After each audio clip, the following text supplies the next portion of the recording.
Hello, everyone. Welcome to Barca News. It is January 15th, 2025, and the Negreira case has suffered yet another blow. And Madridistas everywhere are not going to like this. Also, Ansu Fati, the pressure is mounting on him to leave Barcelona. And finally, Deco has convinced Ronald Araujo not only to stay at the club, but to also extend his contract. We have a lot to discuss, so let's begin.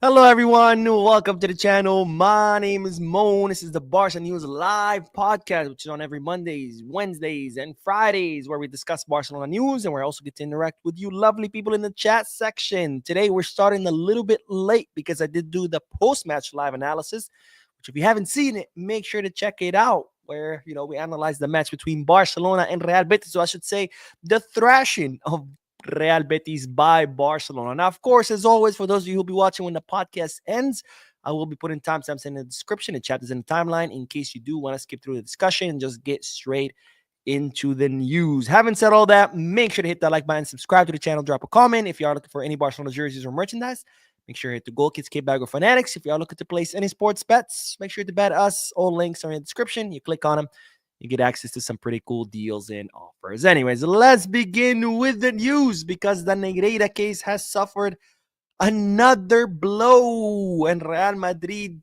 fans, Madridistas everywhere, haters, Barcelona haters everywhere are not going to like this because the judge in charge of the Negreira case has officially retired. Now, you might remember this guy. His name is Joaquin Aguirre. I've talked about him a lot in previous videos. He's the judge in charge of the investigation into the Negreira case. And when I say the Negreira case has suffered a blow, is because the only reason this investigation is still ongoing is thanks to this POS, because he continues to, refusing to follow the letter of the law and instead continues to come up with imaginative scenarios to keep the investigation going. Now, what am I exactly talking about? I'm talking about because, of course, the charges initially against Barcelona were for sports corruption. The allegations were that Barcelona were paying the vice president of the CTA, Enrique Negreira, money, and then in exchange, that Negreira would take that money, pay the referees, and then the referees would rule in favor of Barcelona, right? That was the accusation. Originally, investigation was launched, and there was, of course, no evidence of that whatsoever. Now, instead of this judge doing what a normal judge would do, where, okay, there's an allegation, let's investigate it, there's no evidence, okay, let's close it. No, this guy decided to come up with his own alternative. He said, hold on a minute, it wasn't cash payments. Barcelona was not paying Negreira and Negreira paying referees. Instead, Barcelona would pay Negreira, and then Negreira would promote and demote referees, right? Because if you're a second division referee, you get promoted to first division. Now you're making a lot more money, right? So that was the alternative, is that supposedly these refs would get promoted by Negreira to first division, and in exchange, they would rule in favor of Barcelona. And if a ref in the first division did not want to rule in favor of Barcelona, he would get demoted to second division, where he would earn less money. Well, it only took like 2 minutes to figure out that hypothesis was straight up crap, because, of course, Negreira had absolutely no power over promoting and demoting referees. So again, instead of closing the case, what does this judge do? He's like, wait a minute, we're not going to investigate Barcelona for sports corruption. We're instead going to investigate him for bribery. Because why? All you need to prove for bribery is that you paid a public official money. That's it. You don't have to prove what that official did with that money. And since we know Barcelona paid Negreira, that's never been a secret. Barcelona have actually consistently filed documents that show they were paying Negreira. Negreira filed taxes constantly showing that he was getting paid by Barcelona. So since it's no secret that Barcelona weren't indeed paying Negreira, he was like, all right, that's it. We got them. But of course, what's the problem? Is that bribery only applies to public officials. Negreira was not a public official. As a vice president of the CTA, He was a vice president of a private entity. So again, it only took 5 minutes to throw that hypothesis at the window as well. And well, now this judge has decided to retire. So I say it's a big blow because this case should have been closed a long time ago had this judge followed the rule of the law, but instead he consistently changed things, came up with his own alternatives, he came up with his own theories and hypotheses, which is not a judge's job. A judge in charge of investigation just says, okay, what are the allegations? It's this. Do we have evidence to support it? Yes. Okay, let's move forward with prosecuting. Oh, there is no evidence to support it? Let's close it. That's it. You don't start, oh, well, maybe this, maybe that. That's not how it works. And in fact, this judge is actually being accused of corruption. He's being investigated for corruption. Why? Because he did the same thing in a previous case, which I talked about in another video. He was in charge of the investigation into some pro-Catalan independence movement leaders. And the allegations were that these leaders of the Catalan independence movement were accused of working with Russian government elements. And same thing. This guy kept coming up with his own imaginative alternatives to what actually happened and not following the rule of the law. So he's being accused of fraud in that case. He was doing the same exact thing in this case, in the Negreira case. And well, now he has retired. We'll see if he eventually gets accused of corruption and fraud in this one too, since he's doing the same exact thing as the previous one. But again, big blow to the Negreira case because, of course, the Negreira case is only alive thanks to this guy who refused to follow the letter of the law, even though he is a freaking judge. So enjoy your retirement.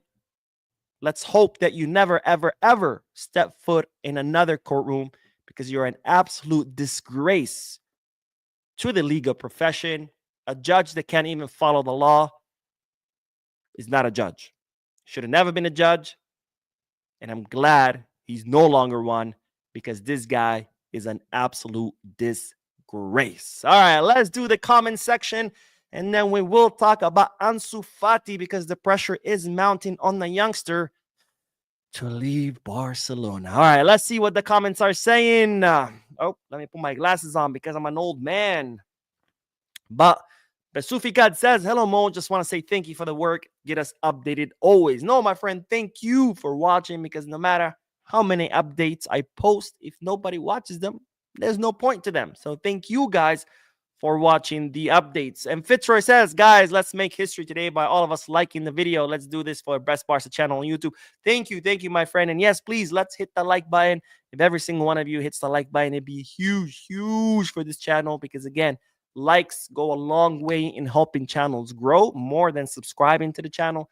Because when you like a video, that prompts the YouTube algorithm to recommend the video to people who've never seen the channel. So by clicking the like button, you're inviting people that you don't know from all over the world to say, hey, guys, come here, watch this channel. So I would really appreciate it. And Kurt says, good night, Mo. Great win today again. Seems as if VAR is our enemy. Why was the goal rule offside when, in fact, they were legal goals? It needs to be fixed. I mean, this is semi-automatic. I'm not going to blame it on the referees because the referees had not much to do with, at least with the Koundé's one. The other one, I thought it was absolute crap, I think. To go back like 10, 20 different passes before, I think has no implication on the play. That should have not been an offside. But as far as the semi-automatic one, there's going to have to be some adjustments made to it because the fact that it's a computer, it calculates all the way down to the smallest millimeter. And you saw, it was Koundé's toenail that was offside.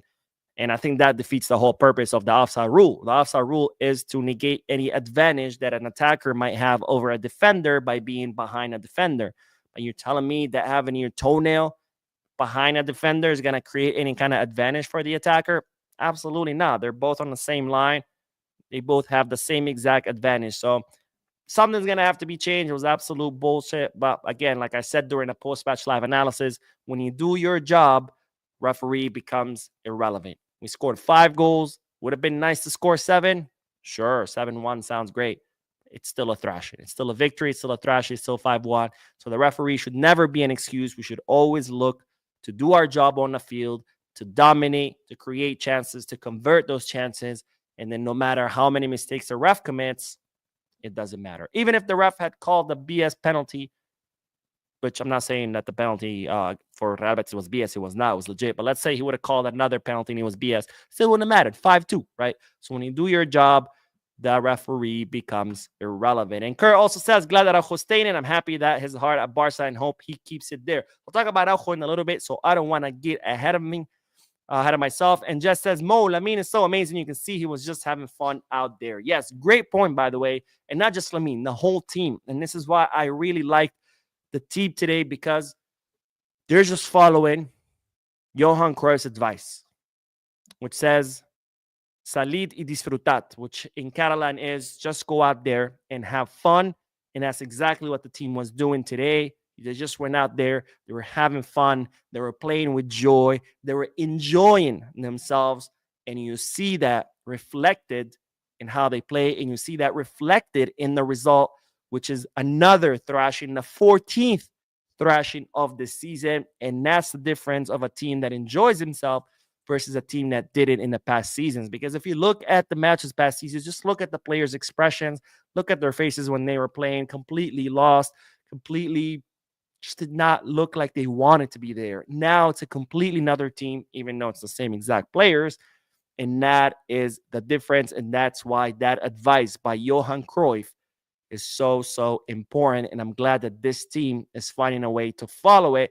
And of course, it's all thanks to Hansi Flick, because Hansi Flick has implemented a system where these players can thrive in, where these players can enjoy themselves in, and where these players believe in the system, believe in their coach. And that's why they're able to go out there and enjoy themselves, because they know that what they're doing is the right thing. They trust their coach. They trust the plan that he put in place for them.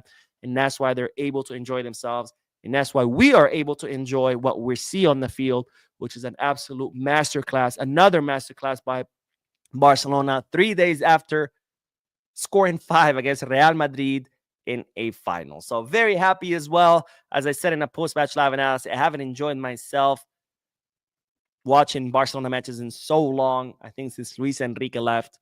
And I'm glad I can enjoy myself once again watching my beloved club play. All right, let's get back to the news and then we'll do more comments. But let's talk about Ansu Fati, because the pressure is mounting on the youngster to leave. Now, today, Ansu Fati was once again excluded from the call-up, not even from the lineup, completely excluded from the list, from the squad list.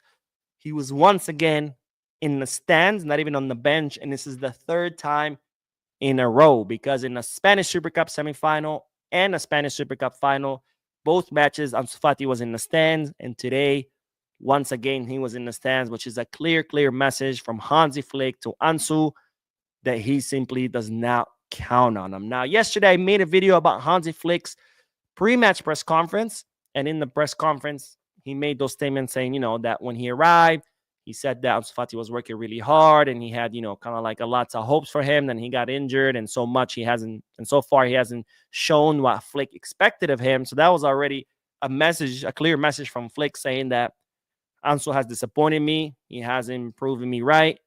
And now, third time that Ansu Fati is excluded from the squad list, then it's a clear message that Flick does not count on Ansu. Therefore, the pressure has started to mount on Ansu to leave, and that pressure is coming from his own entourage.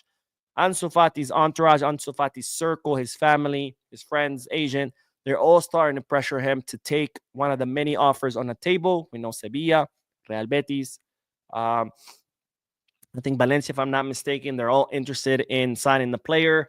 But of course, Ansu is still determined on staying in Barcelona. He doesn't want to leave Barcelona. It's his boyhood club. He doesn't want to leave the city. He loves the city of Barcelona. And in fact, Ansu Fati just bought a house in the city of Barcelona most recently.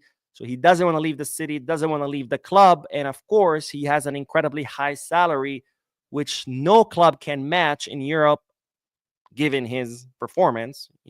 It's 10 million. There are clubs that can pay someone 10 million a season, but they're not going to pay Ansu 10 million a season because he's not giving you a performance that's worthy of 10 million a season.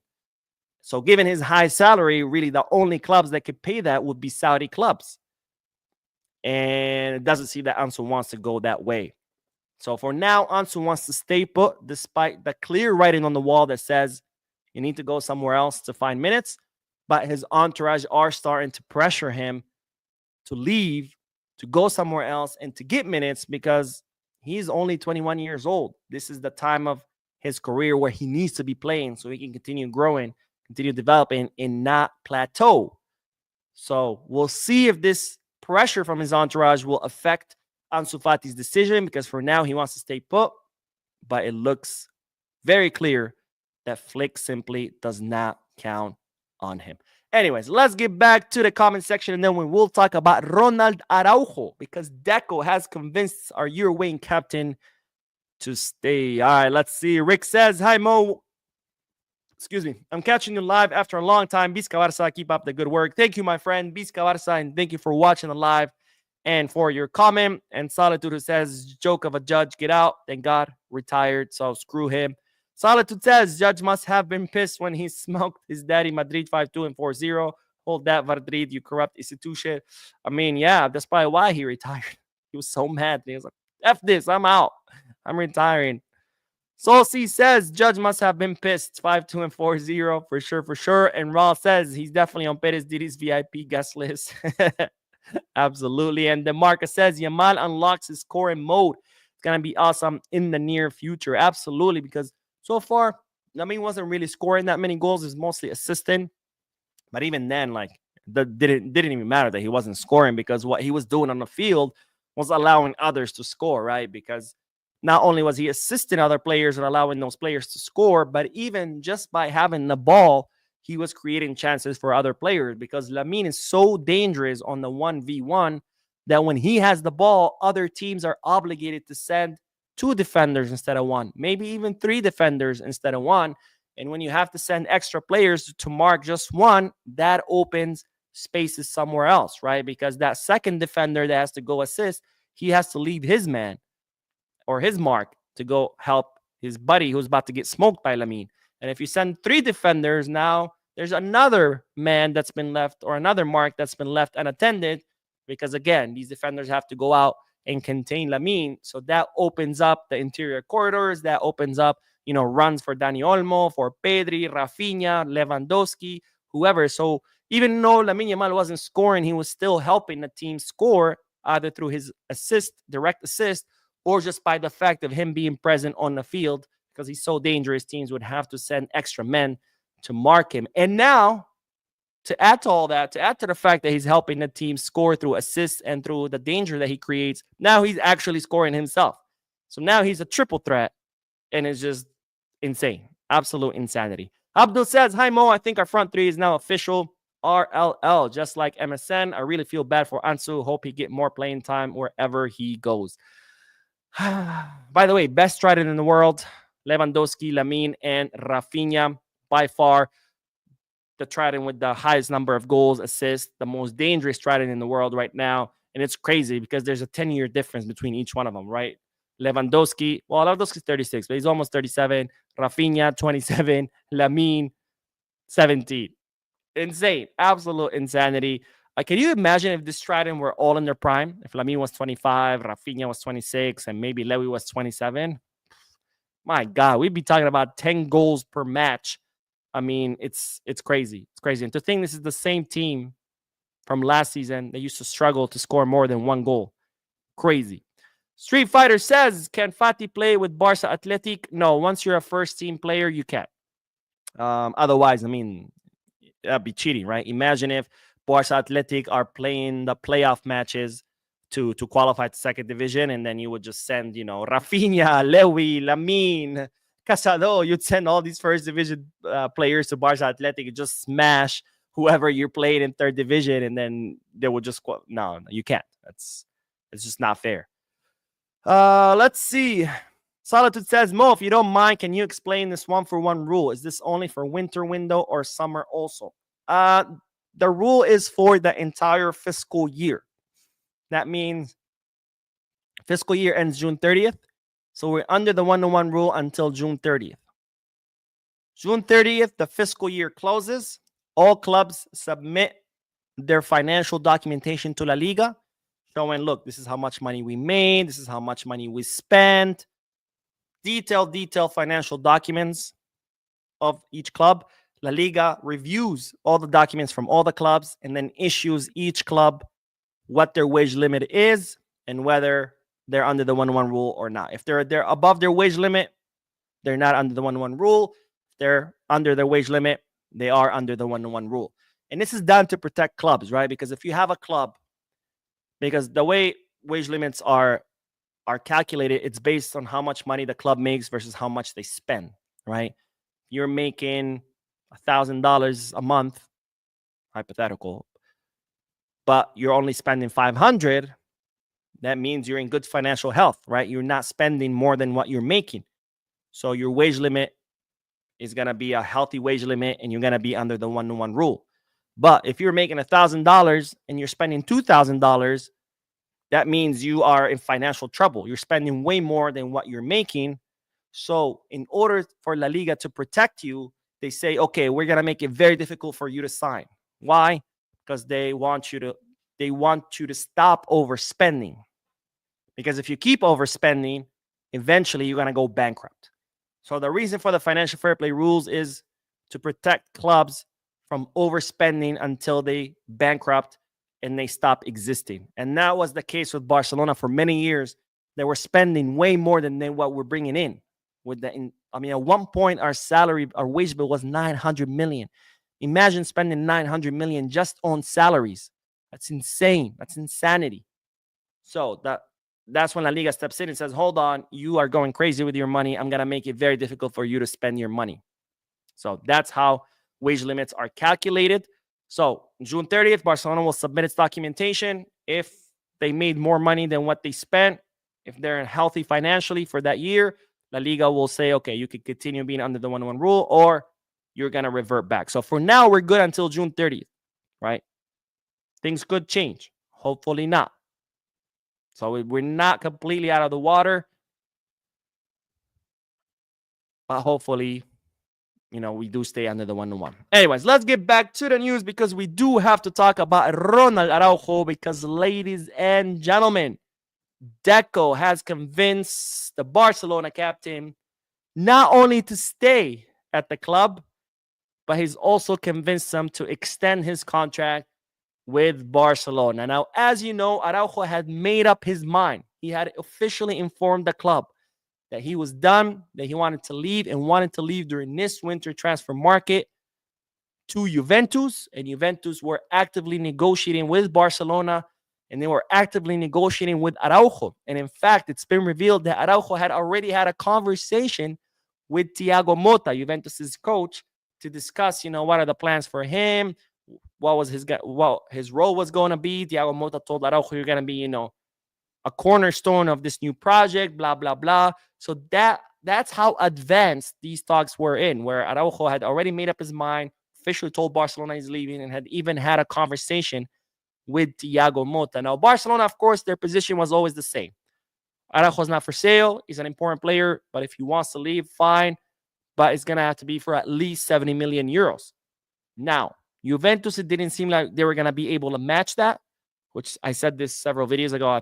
I don't think Juventus can pay that. They're not in the financial condition to pay 70 million. And it seemed like their offer was going to still going to be at around 50 million, which of course Barcelona was not going to accept, as they should, right? Because if Araujo was at Juventus or in a Premier or somewhere else and Barcelona were to go to sign him today, you bet your ass they're going to ask for at least 70 million. So there's no reason why for us not to ask that amount. So since Barcelona saw that Juventus were not going to be able to match that demand of 70 million, Deco decided to have a private meeting with Ronald Araujo. This meeting took place last night. It was a long meeting that went into late into the night and a pretty candid meeting where Araujo clearly told Deco, I've made up my mind. I'm leaving. I want to go to Juventus. And Deco, after a very long conversation, was able to convince Araujo to stay at the club. Now, Araujo's reasons for why he wanted to leave, there were two main ones. Number one were the minutes, right? At Juventus, they were promising him he's going to be the cornerstone of that project. He's going to be the definitive starter, no doubt about it. Here in Barca, he was starting to see that maybe he's not going to get as many minutes as he would like because he saw Garcia and Inigo Martinez solidify their positions as starters. So he was having doubts about them. The second reason was the reason that I've been telling you guys about for a while now, which is the money. Araujo, last time he renewed with a low salary because he understood that the club were in a difficult financial situation. So he agreed to renew with a low salary with the promise that later on, down the road, he would renew again and he would be given a much, much higher salary. Barcelona's renewal offer was higher, but it wasn't as high as he wanted it to be. So Araujo was very candid with Deco, said, look, these are the two reasons why I want to leave. I've made up my mind. I want to leave. And Deco convinced him, look, stay. Also convinced him to extend his contract with a substantial salary increase that would match Ronald Araujo's status within the locker room, which is an absolute leader on and off the field. Deco also, in his attempt to convince him, or successful attempt of convincing Araujo to stay, he also made the point of that how devastating it would be, not only for sporting-wise, because he's very important for Flick. Flick wants to count on him, but also it would be devastating, emotionally speaking, to the locker room, because Araujo is someone that's very loved by his teammates. In fact, we've all seen the images of Lewandowski, Gabi, all trying to convince him to stay. So Deco made that point as well, and everything else that Deco said convinced Araujo to stay and convinced him to extend his contract. Now, in exchange of this, because Deco said, okay, I see your point. We're going to make a huge effort to increase your salary to meet your status in the locker room. However, in exchange, because this was just in talks, this was not a signed contract, Araujo has asked for his release clause to be lowered. Because right now, his release clause sits at 1 billion euro. That's 1,000 million. Because I know in other parts of the world, apparently they don't use billion to describe 1,000 million. So 1 billion euros. That's why his release clause sits right now. So Araujo has requested for his release clause to be lowered. That way, if Barcelona cannot meet this promise of increasing his salary, then Araujo could leave with more ease than, this whole negotiation. Whatever team, Juventus can come and pay his release clause. Now, of course, Barcelona are not just going to accept any release clause. Like, 5 million. I'm sure they're going to eventually negotiate a reasonable release clause where if another club comes and pays it, they could still make the money that they deserve to make. But that is pretty much what Araujo asked. Now, both parties agreed that Araujo will extend his contract past 2026. And it's reported that Araujo's agent will fly to Barcelona next week in order to formalize this agreement, because again, this was just, word to word, gentleman's agreement, if you may. But of course, it hasn't been made official on paper. So his agent will be traveling to Barcelona in order to make it official. So that's the news. Araujo has decided to stay. He's decided to renew. He's going to receive a substantial salary increase. And in exchange for that, Barcelona is going to lower his release clause to make it easier for him to leave in case things don't work out. All right, let's get back to the comment section, and then we will talk about Alex Valle, since we are talking about defenders. All right, Yomi Dara says, Ansu, in my opinion, can be likened to Joao Felix. Seems like he's not giving his best. I don't think so. I think, the difference is just too big. Ansu went through 4 very serious injuries, career-ending injuries. Out of those 4 injuries, he had to undergo surgeries, and it hasn't left him the same. It hasn't left him the same physically, hasn't left him the same mentally. Because when you go through these so many injuries, surgeries, physical therapy, recovery time, that's very exhausting mentally speaking and physically speaking. And that just leaves a doubt in your mind, right? Because how hard it is to go through that recovery, through those surgeries, that when you play with that in the back, whether consciously or subconsciously, that stays in the back of your mind, where you're constantly thinking, am I going to get injured again if I make this move? Am I going to injured again if, boom, I explode and just run as fast as possible? that stays in the back of your mind, whether consciously or subconsciously, because you're trying to avoid going through the same thing, which is an injury and a surgery, because you've already been through it so many times. You know how painful it is, you know how hard it is, and you don't want to go through that pain again. You don't want to go through that hardship again. So you become extra cautious. You become afraid of playing to your full potential. And that's, I think, what's affecting Ansu. Joao Felix, completely different case, because Joao Felix did not go through that. Joao Felix is just lazy. He doesn't have that excuse of he's been through traumatic injuries that are affecting his confidence. He just thinks he's too good to even try. And unfortunately, in modern football, it doesn't work like that. You don't just get to smoke a cigarette, drink a cup of coffee, and go out on the field without even warming up or stretching and think you're still gonna, destroy your opponents even because you're so much better. I mean, you could be so much better. I mean, Joao Felix is better than most players, but in modern football, that's not enough. You have to work hard too, because someone with half your skill who works twice as hard as you is gonna beat you, even though you have a lot more skill. So you have to work hard. You can't just depend on your talent. Raul says, "Hi, Mo. My name is David from Nigeria and is glad to be here on your podcast, Bisca Barça." Thank you, my friend, Bisca Barça, and thank you for joining the podcast. And my man, Ross, who says, "Hi, Mo. Can everyone please go on ESPN FC and badmouth, absolutely destroy Craig Burley for badmouthing us as usual. Bisca Barça, and hey, everyone, thank Mo." I've said it before. I'll say it again. ESPN commentators are absolute clowns. They can't even hide their bias. And it's a shame, because let's take example my channel. This is a Barca news channel. It's strictly about Barcelona. It's in the title. It's in the logo. It's in the, what is it called? The wall art, whatever. The banner. It's everywhere. It's in a description. It says this is a Barcelona news channel. So when you come here, you expect that you're going to hear things only about Barca and opinions that are more towards, more biased towards Barca, because it's a Barca channel. I don't hide that.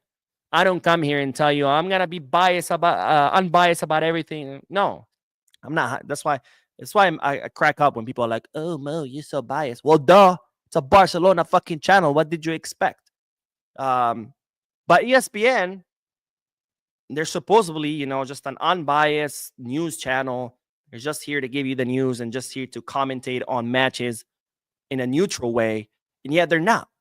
It's clear. And by the way, I watch it in Spanish too. Same crap. So heavily favored towards Madrid. Everything they say towards Madrid. I watched the highlights of the Madrid match, the Clásico, in Spanish and English, and both transmissions were talking about how Gabi's penalty wasn't a penalty. Are you fucking kidding me? Camavinga literally karate kicks him in the leg. The ball is nowhere to even close, and these fools are debating about whether it's a penalty or not. Which is like, just come out and say it. Just come out and say, we are a pro Real Madrid channel, and everybody will respect you for it, because at least you're like, okay, I know what to expect. I'm coming to this channel expecting them saying in favor of Madrid because they're announcing it. But instead, you hold yourself as this neutral party when you're not, and that's a problem, because now you're just lying. Now you're just deceiving people. I've never deceived anyone. This is clearly a Barca news channel, and if you come and say this is biased, then duh. Fuck did you expect? It's a Barca news channel. Anyways, let's get back to the news, and let's do the last bit of news, because, ladies and gentlemen, Alex Valle has been contacted by Como. I think that's how you say it. I don't speak Italian. But in the Serie A, because they're interested in signing him. Excuse me. Now, Alex Valle has a contract with Barcelona until 2026 with an option to extend for 2 more. And Barcelona's plan with Alex Valle is very clear. They want to bring him back in the summer because he's doing really well right now on loan with Glasgow. They want to bring him in the summer, and they want to try him out in the preseason because they're very impressed with his performance. As you know, Bojan Krkic, that's one of his main tasks, is to keep track of players who are on loan and how they're performing. And so far, the reports have been absolutely positive. Report after report, very positive of how Alex Valle is continuing to grow, continuing to develop, continuing to get better. And as such, Barcelona want Alex Valle to come back. They have guaranteed this to the player to come back in the summer to do the preseason. And if he impresses Flick, then he'll become, part of the first team. However, Como and Nasseria have reached out to the player because they're interested in signing him. And given that Barcelona are counting on Alex Valle to come back and do the preseason, they're not looking to lose sight or control of the player. So if Alex Valle does go to Como, it's only going to be on loan, no option, and no obligation to buy. This will be a strict loan. Go there for a season, and then you come back. Now, again, Barcelona want him to come back in the summer and do the preseason. So if he does end up going to Como, it's going to be because he chose to. And again, only a season loan. No option, no obligation to buy, because Barcelona want him back in the summer to do the preseason and hopefully impress Flick. I think Alex Valle right now, I don't follow his career that much because obviously I'm not watching Glasgow's matches, but every now and then I'll check out his highlights. I'll see what he's doing. And so far, way more impressive than Gerard Martin. So I don't see why there would be a problem of him convincing Flick to become Alejandro Valde's substitute. And who knows, if he continues growing, maybe one day he can even take Alejandro Valde's spot. So that's the news. Como very interested in signing Alex Valle, but it's only going to be on loan because Barcelona don't want to lose control or sight of the player because they're very happy with his development and they want to try him out in the preseason. All right, let's do the chat section. Let's see. That says, hi Mo, catching you live after almost a year. I make sure to watch all your videos, uploads, any updates on fullback targets for winter transfer window. I think we really need a left back. Thank you, my friend, for watching. There are no plans to sign any fullbacks in the winter. There was never plans to make any signings in the winter because the priority was always to register Dani Olmo and Pau Victor. That was always the priority. But now that Barcelona under the 1-1, they could sign someone. And if they do, it would be for the left wing, because we do need a left winger. So the fullback positions will be reinforced in the summer. Now, of course, if Alex Valle comes in the summer and presses in the preseason, then Barcelona is not even going to have to reinforce that position because, bam, right there, you have your two fullbacks, Valle and Alex Valle. So that's the plan. No plans to sign anyone in the winter because either way, winter transfer markets are pretty crap. There's very few players available. So it's always better to just wait for the summer, unless you have an emergency. I don't know, your goalkeeper just got injured and you need to bring someone in, kind of like what happened with Szczesny, right? Astral Fan says, after a long time, I'm getting the fan vibe from this Barca squad. I feel good when I see the players having fun. Pre-match, post-match celebration is going great so far. Absolutely, my friend. You can see how close this locker room has become. Just the way to celebrate the goals. They don't like when a player scores, when Coutinho scores or Lamine. They don't celebrate like, oh, I just scored a goal. No, they all celebrate like we all scored a goal because they play like a team. And the goal as a team is to score and to win. So when they achieve that goal, they all celebrate together. It's not like, look at me, guys, I just scored a goal. It's like, yeah, look at us. We made this goal happen. And you can see it. And it's very heartwarming to see. Kino says our front three can be considered one of the best in Europe. Our midfield can be considered one of the best in Europe. And with Araujo, our backline can be considered one of the best in Europe. Our Trident is already the best in Europe. The numbers speak for themselves. I did a video, I think it was yesterday, comparing the numbers. I think between the three have something like 53 goals between the three of them. Well, with today's goals, we're Lamine scored one, Rafinha scored one. So probably 55 goals now between all three to Real Madrid's 34. It is the best Trident. There's no doubt. Our midfield, same. And our backline, I think our backline was already good. This Barcelona have shown that when they play at their 100%, when they're focused, they come out with intensity, and they look to execute the plan since minute one versus coming out half asleep at the wheel, this team is unstoppable. And I don't think there's anyone in Europe that could stop this team when they play. Again, when they're playing at their 100%. When they play at their 80%, it's a team that's vulnerable. Like we saw it against Las Palmas, Leganés, Real Betis the first time, Rayo, we saw it. But when the team comes out at 100%, we see what they do. They thrash. They thrashed Real Madrid not once but twice, 2 months apart. They thrashed Bayern Munich.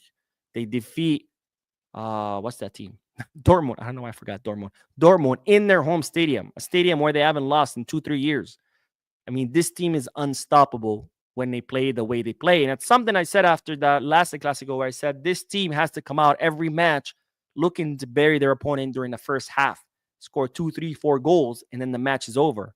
And that's exactly what they did today. That's exactly what they did in the Clasico. That's exactly what they did in every match during the first half of the season. So during the first quarter of the season. But when they come out relaxed, thinking, oh, I got 90 minutes. That's okay. I got plenty of time. This is a small team. That goal will eventually come.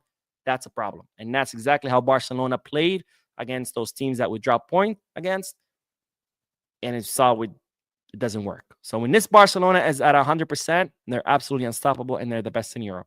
When they play at 80% or below, they're a vulnerable team. Matthew says, hey, Mo, do you think Arda Güler is regretting for not coming to Barcelona? Honestly, I don't know, and I don't care. You know, he did what he did. I don't know if you guys remember. I made a whole video about it. He doesn't have an official agent, so he had all these different family members negotiating with different clubs. Like his uncle negotiating with Barca, his mom with Real Madrid, his dad with someone else. And to all the clubs, they were saying, yeah, I want to come to you, reaching agreements with clubs just to see who offers him more. And then when Real Madrid offered the most, he went to the highest bidder. We don't need players like that. We don't need players who just want to go to a club because they paid them the most. I mean, nothing wrong with wanting to make the most money. After all, we all want to do that in our private lives, right? We all want the job that pays the most, but don't play with people like that. You know, if you do want the job that pays you the most, that's fine. Go to that job and tell them, I wanna come work for you. But don't go tell 5 different employers, yes, I'm gonna start on Monday. Yes, I'm gonna start on Monday. Yes, I'm gonna start on Monday, when you have no intention of doing so. So screw Arda Güler. I really don't care what he thinks. We have Lamine Yamal, and a million players are better than him. Fitzroy says, we won the Super Cup. That's automatically more money from the Nike deal as well, right? I don't know. Laporta tells us that supposedly the Nike deal contract has incentives in it, that if Barcelona wins certain trophies, we get extra money, but we don't know, right? Even during the press conference, Laporta was like, this is the best deal in the history. And when the journalist pressed him why, he was just like, his answer was pretty much just like, trust me, bro. So we don't know. Supposedly, yes. But if it is true that there are clauses that give incentives to Barca for winning titles, I don't think the Spanish Super Cup will be one of them. I'm guessing Champions League and La Liga, if I had to take a guess. And again, if these clauses actually exist. Because remember, they told us that there's a clause in a construction contract with Limac, which are renovating the stadium, that for every day they're late, they will pay us €1 million. And then they tell us, no, we're not reinforcing that. Which sounds like bullshit to me. Sounds like that clause probably does not exist, because no company does that. They agree on that's a cash cow, right? The stadium is going to be late a whole year. We're talking about 365 days times 1 million per day. It's 365 million euros. You're telling me you're going to forego making 365 million euros because you want to be nice to them? Nobody in their right mind says that. I mean, if you really want to be nice to them, you might negotiate it down and say, okay, maybe not 365, maybe pay us 200, right? Maybe 150. But to just say, oh, we're just going to forgive all the debt, all the fees, because we just don't want to ruin our relationship with them, that's bullshit. Nobody's buying that, which tells me that clause doesn't even exist. All right, let's see. Mark says, why didn't La Liga ever step in when Bartomeu was the president? That's a great question. That's a really, really great question, because they are very quick to step in and say, hey, Barca, you guys are, overspending. Let me protect you. But where were you when Bartomeu was destroying the club? I mean, financial fair play could have really helped back then. Matthew says, Mo, do you think Ansu will be in pain and sad whenever he sees how small what? His dick? Just kidding. Street Fighter says, hey, Mo, I was watching you post videos. You're always true on your words, and I'm loving your progress. Thank you, my friend. Thank you for watching and for your comment. Oh, we have a donation. I'm sorry, my friend. I hadn't seen your donation. But Nathan with the very generous donation who says, hi, Mo, is there news about Marcus Rashford? Marcus Rashford is still awaiting Barcelona. He's delaying accepting, or he's delaying answering the current offers that he has from Arsenal and AC Milan because he prefers to come to Barca. But Barca haven't made any serious moves because it seems like there's disagreement within the club. There isn't total consensus on bringing Marcus Rashford because some people have doubts given his, given it's not the player's skill. We can all agree that Marcus Rashford is incredibly talented. But the problem is, his dedication, his concentration, his focus, the fact that he has so many problems with his coaches. Ross says, Mo, you got to check out Como, owned by Thierry Henry. Says Fábricas, George Clooney, and the stadium is right by the Lake Como, North Milan. Sick. Oh, and Fábricas is the manager. Captain is Sergio Roberto. I did know that the coach was Cesc. I didn't know that he was part owner or that Clooney was an owner. That's pretty cool. And if the stadium is by Lake Como, hey, I'm all down. I'm down for a trip to Lake Como, and go to the stadium. Why not? Romain says, Mo, I hear the reason why they are not enforcing the clause is because they don't want to delay work even more. I hear the club's going to wait until the construction is completed. I mean, that doesn't affect the construction. The clause says you just pay the money. That's it. How would that delay the construction? I mean, it's not like the workers have to abandon their posts to go withdraw the money from the bank and take it to La Porta in the Barcelona offices. And even that's the case, the Barcelona offices are right across the street, so I don't think it would take them that long. So I don't see why that would delay the work unless the company says, okay, you're going to charge me these fees. That means I'm going to stop working on it. In that case, they would be in breach of the contract, and then you can take them to court. And now not only are they responsible for every day of delay, now they're responsible for the whole breach of the contract plus sanctions.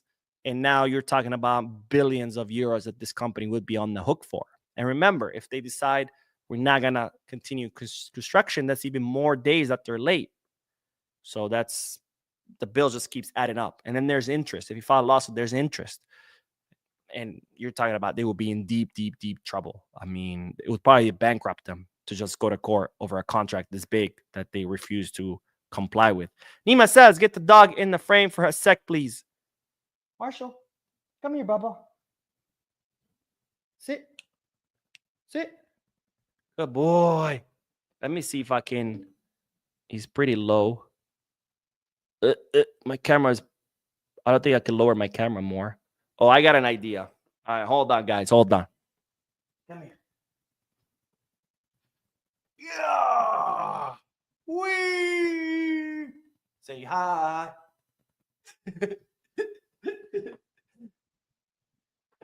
So that's my dog, Marshall. He's a big boy, as you can see. He weighs 80 pounds in kilos. For my non-American friends, is about 35 kilos, if I'm not mistaken. Pretty big boy. He's a golden doodle, the best golden doodle in the world. He's very sweet, very obedient, incredibly smart. All I have to show him a trick once, and he does it right away. Like incredibly small. I'm very blessed. He's a Barca fan, by the way. Dogs usually don't watch TV because they can't smell it, so it doesn't really attract them. He actually watches Barca matches. I'm pretty sure it's because of the ball, because he loves playing fetch and chasing balls. So I'm pretty sure it's the ball, but whenever I'm watching Barca matches, he's like just sitting there like just fascinated. So he's definitely a Barca fan. I'm gonna get him a Barcelona jersey because he deserves it. He's the best. Anyways, all right, let's see. Where did we leave off? Let's do a couple more comments and then we'll end because it's getting a little bit late. And I don't want to bore you guys by babbling on for 2 hours. Let's see. Solitude says, with 365 million, we could easily sign Leao and Isaac. I wish the scenario 1 mil after every day delayed was true. Again, yeah, that's exactly my point. Like, right, Barcelona tell us this clause exists, but then they tell us they're not going to enforce it because they don't want to ruin a relationship with Limac. Bullshit. You're talking about a club that's has over €1 billion in debt, a club that's struggling to even register their own players, a club that has to sell its own assets just to survive, and you're going to forego 365 million euros? No, that tells me that clause doesn't exist. There's no way. Because like you said, hell, for 365, you can sign Leao, Kvaratskhelia, and Haaland. and boom, right there. No problem. That tells me that does not exist. Clovis says, "What's up, bro? Nice to finally catch the live. I just had a long day with a job interview and was able to watch the game. Then finally catching your live. I couldn't have asked for a better day." Well, hopefully your day can even get better by getting a call from whoever interviewed you and offering you a job with much, much more than you were hoping to make. So hopefully your day continues to get better. Thank you for joining the live. And then we'll do the last comment, and that's it. Basalitude says that Dog has more football knowledge than the entire Madrid fan base. Culer Doggo. Amen, my friend. Amen. Anyways, thank you guys so much for tuning in, for your comments, your generous donations, your likes, your subscriptions. If you haven't hit the like button yet, make sure you do. If you haven't subscribed yet, make sure you do. And of course, I will see you guys tomorrow. And as always, now and forever, Visca Barca.